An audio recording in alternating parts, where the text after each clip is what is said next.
Shri Shri Ramakrishna Kathamrita.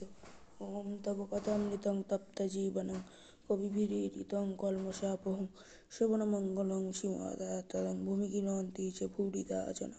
1882 December. দ্বিতীয় পরিচ্ছেদ। তীব্র বৈরাগ্য বদ্ধজীব। বিজয়, বদ্ধজীবের মনের কি অবস্থা হলে মুক্তি হতে পারে? শ্রীরামকৃষ্ণ। ঈশ্বরের কৃপায় তীব্র বৈরাগ্য হলে এই কামিনী কাঞ্চনে আসক্তি থেকে নিস্তার হতে পারে। তীব্র বৈরাগ্য কাকে বলে?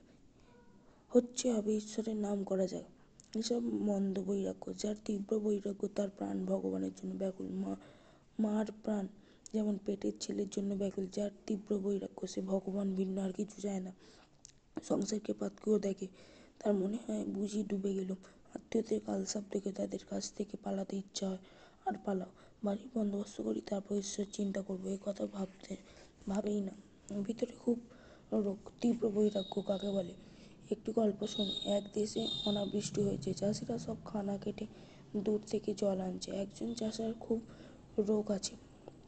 সে একদিন প্রতিজ্ঞা করলে যতক্ষণ না জল আসে খানার সঙ্গে আর নদীর সঙ্গে এক হয়, ততক্ষণ খানা কুড়ে যাবে।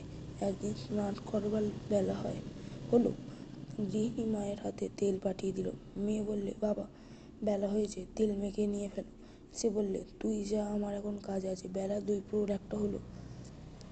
তখনও চাষা মাঠে কাজ করছে, স্নান করবার নামটাই নেই। তার স্ত্রী তখন মাঠে এসে বললে, এখনো নাও নাই কেন?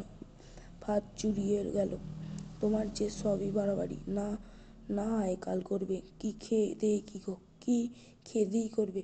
গালাগালি দিয়ে চাষা কোদাল হাতে করে তাড়া দিল আর বললে, তোর আক্কেল নেই, বৃষ্টি হয়নি, চাষবাস কিছুই হলো না, এবার ছেলেপুলে কি খাবে? না খেয়ে সব মারা যাবি। আমি প্রতিজ্ঞা করেছি মাঠে আজ জল আনবো, তবে আজ না খাওয়ার কথা কব।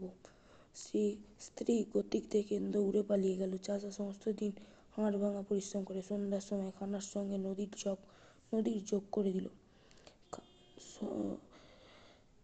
চাষা সমস্ত দিন হাড় ভাঙা পরিশ্রম করে সন্ধ্যার সময় খানার সঙ্গে নদীর যোগ করে দিলে। তখন একধারে বসে দেখতে লাগলো যে নদীর জল মাঠে কুলকুল করে আসছে। তার মন তখন শান্ত আর আনন্দে পূর্ণ হলো। বাড়ি গিয়ে স্ত্রীকে দেখে বললে, নে এখন তেল দে আর একটু তামাক সাজ। তারপর নিশ্চিন্ত হয়ে নিয়ে সুখ ভোঁস করে নিদ্রা যেতে লাগলো। এই রোগ তীব্র বৈরাগ্য উপমা।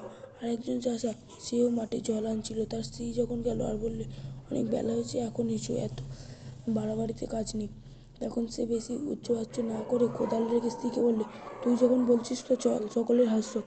সে চাষার আর মাঠে জল আনা হলো না। এটি মন্দ বৈরাগ্য উপমা। খুব রোগ না হলে চাষার যেমন মাঠে জল আসে না, সেইরূপ মানুষের স্তব লাভ হয় না। ওম নিরঞ্জনং নিত্যাঙ্গনান্তরূপং ভক্তানুকম্পাদিত বিগ্রহং পৈ ঈশাবতারং পুনর্মস্মিডং তং রামকৃষ্ণ শিরসা নমামি।